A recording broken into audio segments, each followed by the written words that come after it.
So when we want to determine if two lines are parallel or perpendicular or neither, we need to look at the slopes.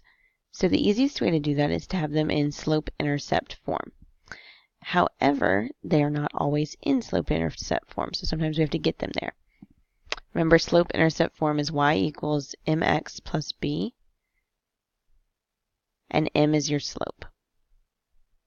So here, the first line has a slope of -4. It's in slope-intercept form, y equals mx plus b. And so the slope of the first line is -4. We don't know the slope of the second line because that line is in standard form, ax plus by equals c. So we need to get it into slope-intercept form by solving for y. That's how you want to get it to slope-intercept form, just by solving for y. So we're going to take this equation, 15x minus 3y equals 9. We're going to subtract 15x on both sides. Remember, we're trying to get y by itself. And it's going to give us -3y equals, and I'm going to put this in more of a standard form, not actual standard form, but what we're used to seeing where we have x first and then the constant, the 9. So I'm going to put -15x plus 9.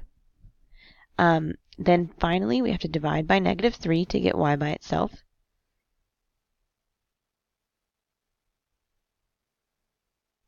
We have y equals -15 divided by -3 is 5. X. And then 9 divided by -3 is -3. So we have y equals 5x minus 3. So therefore, the slope of this line is 5. So we have slope of the first line being -4, the slope of the second line being 5. These have no relationship. They are not equal. They are not opposite reciprocal, meaning change the sign, flip the fraction, because the opposite reciprocal of -4 would have been positive 1/4. So these are neither.